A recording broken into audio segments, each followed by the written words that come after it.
तनाव कंधों में, चेहरे में नहीं रहेगा। रिलैक्स होकर केवल श्वासों को बाहर की ओर फेंकना है।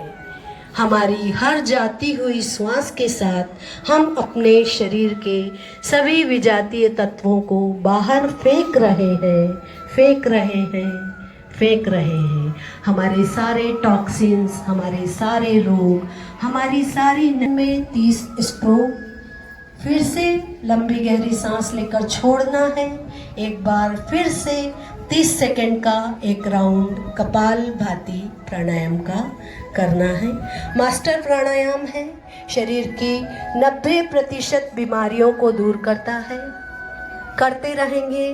श्वासों पर, केवल श्वास छोड़ने पर अपना ध्यान केंद्रित रखेंगे।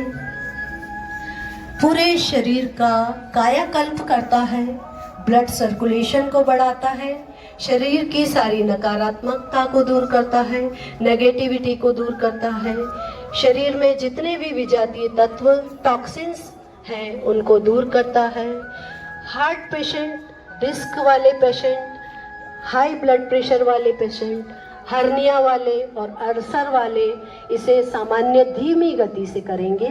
बाकी आप तेज गति यदि हैं तो वो तेजी से भी 1 सेकंड में 1 स्ट्रोक मार। कपाल माने मस्तक, भाति माने चमक। हमारे पूरे मस्तक को, हमारे शरीर को एक, इसी में हम दूसरा प्राणायाम करेंगे।